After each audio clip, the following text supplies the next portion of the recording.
बिस्मिल्लाहिर्रहमानिर्रहीम। Dear students, अस्सलाम वालेकुम। उम्मीद है आप खैरियत से होंगे। आज का हमारा टॉपिक है objective of database. Objectives of database, database बनाने के 3 बड़े ऑब्जेक्टिव्स होते हैं। वैसे तो और भी बहुत सारे ऑब्जेक्टिव्स हो सकते हैं, जो मेजर ऑब्जेक्टिव्स हैं वो 3 हो सकते हैं। पहला है डाटा इंटीग्रेशन, दूसरा है डाटा इंटेग्रिटी और तीसरा है डाटा इंडिपेंडेंस। तो अब हम इनको डिटेल में पढ़ते हैं। डाटा इंटीग्रेशन, इंटीग्रेट का मतलब होता है इकट्ठा कर देना, मिला देना, जोड़ देना, कनेक्ट कर देना, ये इंटीग्रेट यानी डाटा को इकट्ठा कर देना। अब होता क्या है, data in the database, database के अंदर जो डाटा है may be located at different computers, वो हो सकता है मुख्तलिफ कंप्यूटर्स पर हो physically, but it is connected to the data communication link. लेकिन ये डाटा कम्युनिकेशन लिंक या नेटवर्क की मदद से कनेक्ट हो सकता है। जैसे आपको इस तस्वीर में दिखाया गया है कि ये बहुत सारे मुख्तलिफ कंप्यूटर्स हैं और ये कंप्यूटर्स क्या हैं, आपस में कनेक्टेड हैं। तो अगर कंप्यूटर्स को आपस में कनेक्ट कर दिया जाए तो वो क्या बन जाता है, नेटवर्क बन जाता है। जैसे कि इंटरनेट भी एक नेटवर्क है। इंटरनेट कोई इदारा या ऑर्गेनाइजेशन नहीं है, ये एक नेटवर्क है। तो हम इस तरह कंप्यूटर्स को आपस में कनेक्ट करके एक नेटवर्क बना सकते हैं। अगर कंप्यूटर नजदीक पड़े हों तो आम तौर पर हम उन्हें केबल के जरिए कनेक्ट कर देते हैं। लेकिन अगर कंप्यूटर दूर दूर पड़े हों, मुख्तलिफ शहरों में या मुख्तलिफ कंट्रीज में पड़े हों, तब भी उन्हें कनेक्ट किया जा सकता है सिग्नल्स की मदद से, वेव्स की मदद से।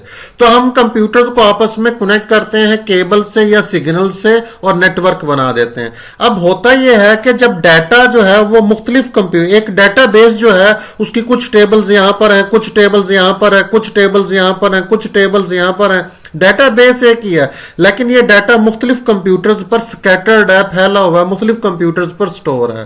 लेकिन हमने चौंका इनको आपस में कनेक्ट किया हुआ है सिग्नल्स से या केबल्स की मदद से, तो हम यहां का डाटा हर कंप्यूटर पर कनेक्ट कर सकते हैं। इस कंप्यूटर का डाटा हर कंप्यूटर पर एक्सेस हो सकता है, इस कंप्यूटर का डाटा हर कंप्यूटर पर एक्सेस हो सकता है। तो ये सारा डाटा आपस में जो मुख्तलिफ कंप्यूटर्स पर है आपस में इंटरलिंक्ड होता है, आपस में कनेक्टेड होता है। इसी फैसिलिटी को हम, इसी खूबी को हम डाटा इंटीग्रेशन कहते हैं। In this way data pair centralize logically. तो डाटा फिजिकली तो अलग अलग कंप्यूटर पे होता है, लेकिन लॉजिकली का मतलब ये है कि आप हर कंप्यूटर से डाटा को एक्सेस कर सकते हैं। हर कंप्यूटर पर, हर कंप्यूटर का डाटा हर कंप्यूटर पर एक्सेस हो सकता है, सेंट्रलाइज्ड होता है basically logically. In file processing system, file processing system क्या है, जिसमें डाटा फाइलों की शक्ल में स्टोर होता है। डेटाबेस सिस्टम और फाइल प्रोसेसिंग सिस्टम 2 अलग से सिस्टम्स हैं। प्रीवियस लेक्चर्स में डियर स्टूडेंट्स मैंने इन 2 सिस्टम्स को बड़ी डिटेल से समझाया था कि डाटा को स्टोर करने के 2 सिस्टम है, एक डेटाबेस सिस्टम है, एक फाइल प्रोसेसिंग सिस्टम है। फाइल प्रोसेसिंग सिस्टम में डाटा इंटीग्रेशन की फैसिलिटी नहीं होती। अब आ जाता है डाटा इंटीग्रिटी। डाटा इंटीग्रिटी क्या होती है? Data integrity means accuracy and reliability of data, यानी डाटा का सही होना और रिलायबल, काबिले भरोसा होना। देखिए, रिलायबल वही चीज होती है जो एक्यूरेट हो। मिसाल के तौर पर मैं आपको छोटी सी एग्जांपल से समझा देता हूं। आप एक क्वेश्चन को आप खुद से एक सॉल्व करते हैं। कोई मल्टीप्लिकेशन का क्वेश्चन है, उसे आप कोई 5 to 6 नंबर्स हैं जिन्हें आपने मल्टीप्लाई करना है, तो आप उसे खुद से मल्टीप्लाई कर रहे हैं, एक आंसर आ जाता है। इसी तरह आप सेम क्वेश्चन को कैलकुलेटर से हल करते हैं, कैलकुलेटर की मदद से सॉल्व करते हैं, तो एक और आंसर आ जाता है। जो आपने उसी सवाल को किया था आंसर डिफरेंट था, उसी सवाल को जब कैलकुलेटर से किया तो आंसर डिफरेंट था। अब आपको ज्यादा यकीन किस आंसर पर होगा, डेफिनेटली आपको जो कैलकुलेटर से किया हुआ होगा उस आंसर पर ज्यादा आपको भरोसा होगा, वो आपके लिए ज्यादा रिलायबल होगा, भरोसे के काबिल होगा। क्यों? क्योंकि आपको इस बात का यकीन है कि कैलकुलेटर से गलती नहीं होती। कैलकुलेशन में इंसान से गलती हो सकती है, लाजमी नहीं होगी। पॉसिबिलिटी है कि इंसान कैलकुलेशन में पॉसिबिलिटी है कि गलती कर सकता है। तो कंपैरेटिवली तो आपको जो रिजल्ट कैलकुलेटर से निकला है वो ज्यादा काबिले भरोसा होगा, क्योंकि उसका रिजल्ट एक्यूरेट। तो जो चीज एक्यूरेट होती है वही काबिले भरोसा होती है। अब डियर स्टूडेंट्स, होता यह है कि जब हम किसी डेटाबेस में डाटा को स्टोर करवा रहे होते हैं, एंटर करवा रहे होते हैं, याद रखना जब किसी डेटाबेस में डाटा को एंटर करवाते वक्त ये बात याद रखनी है, तो उन डाटा को पहले परखा जाता है, पहले चेक किया जाता है कुछ रूल्स के तहत। मिसाल के तौर पर एक स्टूडेंट को यहां पर अगर गौर से देखें, ये एक डेटाबेस की एक टेबल है, ये 1001 एक स्टूडेंट को रोल नंबर असाइन कर दिया जो कि असद नामी शख्स स्टूडेंट का है। ये 1001 दोबारा से यहां पर नहीं आ सकता यहां पर, और ये रोल नंबर जिया को नहीं दिया जा सकता, इसलिए मैंने यहां पर रेड कलर का क्रॉस लगाया कि 1001 रोल नंबर एक और स्टूडेंट को दिया जा चुका है, तो सेम रोल नंबर किसी और स्टूडेंट को नहीं दिया जा सकता। अब जब आप ये काम करने की कोशिश करेंगे, ये रोल नंबर यहां पर लिखने की कोशिश करेंगे, तो कुछ रूल्स जो है वो इनको चेक करेंगे, कुछ रूल्स इनको चेक करेंगे। उन रूल्स को इंटीग्रिटी रूल्स कहते हैं। तो वो इस तरह का काम आपको करने नहीं देंगे, यानी सेम रोल नंबर दो डिफरेंट स्टूडेंट्स को अलॉट नहीं कर, आप करना भी चाहेंगे तो अगर आपने ये रूल्स अप्लाई किए हुए हैं, तो इंटीग्रिटी रूल्स अप्लाई किए हुए हैं, तो वो सेम रोल नंबर दो स्टूडेंट को असाइन करने ही नहीं देंगे। इसी तरह अब यहां गौर से देखें कि हम जब डेटाबेस के अंदर डाटा लिख रहे हैं, डेट ऑफ बर्थ लिख रहे हैं, ये 13 लिख दिया है। भाई 13 मंथ होता ही नहीं है, ये बात जहन में रखें आप। लेकिन एक स्टूडेंट, एक जो यूजर है, वो गलती से यहां 13 लिख रहा है, तो डेटाबेस के ऊपर, इस टेबल के ऊपर हमने इंटीग्रिटी रूल्स अप्लाई किए हुए हैं कि अगर हम अनकॉन्शियसली गलत डाटा एंटर करने की कोशिश कर दें, अनकॉन्शियसली हमसे मिस्टेक हो रही हो, तो वो रूल्स हमें गलत डाटा एंटर करने ही ना दे। इसी तरह एफएससी के मार्क्स हैं, टोटल मार्क्स जो हैं वो 1100 होते हैं। एक स्टूडेंट ने जो है मार्क्स एंटर किए हैं 850, दूसरे ने एंटर किए 910, तीसरे ने एंटर किए हैं 720, और चौथा स्टूडेंट 780 मार्क्स एंटर करना था, गलती से 1780 लिखा गया। अब वो जब ये गलत डाटा एंटर करने की कोशिश करेगा, तो इंटीग्रिटी रूल्स, कुछ कवानीन जो है इंटीग्रिटी कंस्ट्रेंट्स भी कहते हैं, इंटीग्रिटी रूल्स भी कहते हैं, वो इस गलत मार्क्स को एंटर करने ही नहीं देंगे।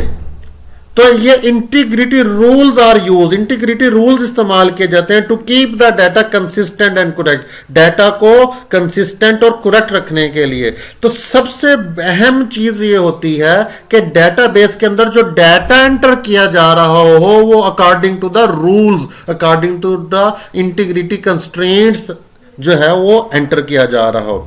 These rules acts like a check, ये रूल्स चेक के तौर पर काम करते हैं, किस पर? डाटा पर। when it is being entered, जब इसको एंटर किया जा रहा होता है, डाटा को एंटर किया जा रहा होता है इन द डेटाबेस। तो अगर डाटा इंटीग्रिटी इसी चीज को यकीनी बनाती है कि स्टूडेंट या कोई भी यूजर जब डाटा एंटर कर रहा होता है तो वो अनकॉन्शियसली गलत डाटा एंटर कर ही ना पाए। जैसे रोल नंबर कोई -1 एंटर करने की कोशिश करे तो रोल नंबर कभी भी माइनस में नहीं होता। स्टूडेंट नेम के नीचे कोई डेट ऑफ बर्थ लिखने की कोशिश करे तो स्टूडेंट नेम के नीचे यहां पर डेट ऑफ बर्थ इस कॉलम में नहीं लिख सकेगा, क्योंकि इंटीग्रिटी रूल्स अप्लाई हुए हैं।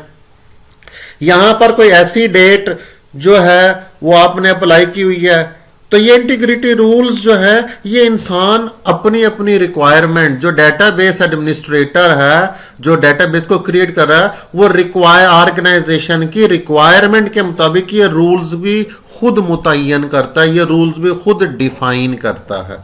तो इन रूल्स के तहत जब डाटा एंटर किया जाएगा तो वो डाटा एक्यूरेट होगा और रिलायबल भी होगा। इसी फैसिलिटी को डाटा इंटीग्रिटी कहते हैं। आगे है डाटा इंडिपेंडेंस। देखें दो लफ्ज होते हैं, डिपेंड डिपेंडेंस और इंडिपेंडेंस, यानी डाटा का आजाद होना। दो चीजें होती हैं डियर स्टूडेंट्स, एक होता है एप्लीकेशन प्रोग्राम और एक होता है डाटा। इसका मतलब क्या डाटा इंडिपेंडेंस का? याद रखना, डाटा डेटाबेस में होता है, वो अलहदा से होती है, और एप्लीकेशन प्रोग्राम अलहदा से होता है। ये दो बातों को आपने याद रखना है कि डाटा अलहदा से है। मान लो डाटा क्या है? Roll number, name, date of birth, marks, address, contact number, ये डाटा है। अगर टीचर का डाटा है तो टीचर का डाटा क्या होगा? उसकी सैलरी, उसकी क्वालिफिकेशन, उसका नेम, उसका ग्रेड वगैरह वगैरह, ये उसका क्या होगा? डाटा होगा। अगर मोबाइल के बारे में बात करें, मोबाइल के बारे में आपने मालूमात लेनी है, डाटा का मतलब मालूमात, उसकी स्क्रीन का साइज क्या है, उसकी प्रोसेसर की स्पीड क्या है, उसके अंदर एंड्रॉयड का वर्जन कौन सा है, उसके अंदर जो कैमरा है वो कितने मेगापिक्सल का है, उसका जो वेट कितना है, उसकी जो बैटरी क्या, जो स्टोरेज कैपेसिटी है वो कितने माइक्रो की है, mAh की बैटरी है। तो इस तरह की मालूमात जो है ये डाटा होती हैं।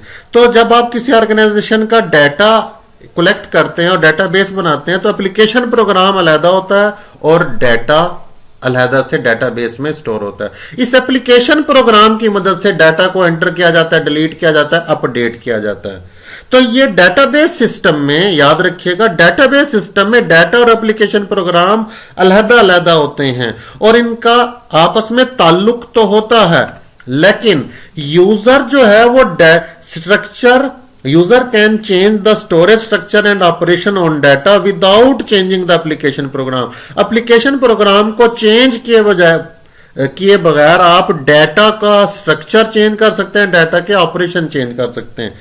इसी तरह similarly user can modify the application program, user application program को भी चेंज कर सकता है without change in database, database को चेंज किए बगैर। ऊपर हम क्या कर रहे हैं? डाटाबेस को चेंज कर सकते हैं एप्लीकेशन प्रोग्राम को चेंज किए बगैर, और नीचे हम क्या कर रहे हैं? एप्लीकेशन प्रोग्राम को चेंज कर सकते हैं डाटाबेस को चेंज किए बगैर।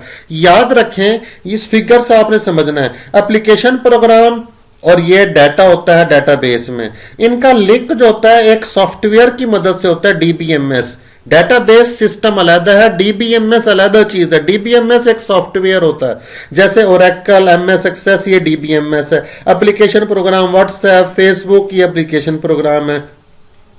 और जो डाटाबेस है वो डाटा पर मुश्तमिल होती है, जो टेबल्स के अंदर स्टोर होता है डाटा। अगर हम व्हाट्सएप की ऑप्शंस चेंज कर दें तो डाटा चेंज नहीं होगा। मसलन व्हाट्सएप का कलर चेंज कर दें, व्हाट्सएप की फॉरवर्ड की ऑप्शन चेंज कर दें, तो इसका असर डाटा पर नहीं पड़ेगा। इसी तरह अगर डाटा चेंज कर दें तो उसका असर व्हाट्सएप पर नहीं पड़ेगा। ये व्हाट्सएप, इसी तरह फेसबुक के ऊपर पोस्ट की, लाइक की, शेयर की ऑप्शंस होती हैं। अगर इन ऑप्शंस को हम चेंज कर दें उसका असर डाटा पर नहीं पड़ेगा, डाटाबेस पर नहीं पड़ेगा। और डाटाबेस के अगर कॉलम्स की आप तरतीब चेंज कर दें, इसका इफेक्ट फेसबुक पर नहीं पड़ेगा। व्हाट्सएप की भी अलहदा से एक डाटाबेस होती है और फेसबुक की भी अलहदा से एक डाटाबेस है, याद रखिएगा। और जितने भी ऑपरेशन, अब व्हाट्सएप से डाटा आप इंसर्ट कर सकते हैं डाटाबेस में, यहां टेबल्स में, व्हाट्सएप से डाटा डिलीट कर सकते हैं इस टेबल से। तो ये वाला हिस्सा जो व्हाट्सएप और फेसबुक है ये एप्लीकेशन प्रोग्राम है और इनकी डाटाबेस अलहदा से है। और एक डीबीएमएस की मदद से, एक सॉफ्टवेयर की मदद से आप क्या कर सकते हैं? इनका आपस में लिंक कायम कर सकते हैं। तो डाटा इंडिपेंडेंस क्या है कि इसको चेंज करने से, एप्लीकेशन प्रोग्राम को चेंज करने से डाटाबेस पर कोई इफेक्ट नहीं होता और डाटाबेस को चेंज करने से एप्लीकेशन प्रोग्राम पर कोई इफेक्ट नहीं पड़ता। और इसी फैसिलिटी को डाटा इंडिपेंडेंस कहते हैं। उम्मीद है मेरा लेक्चर आपको समझ आ गया होगा। अगर आपने अभी तक मेरे चैनल को सब्सक्राइब नहीं किया तो जल्दी से मेरे चैनल को सब्सक्राइब कर दें और अपने दोस्तों के साथ शेयर करें। अपना ख्याल रखिएगा। अगले लेक्चर में मुलाकात होगी। अल्लाह हाफिज़।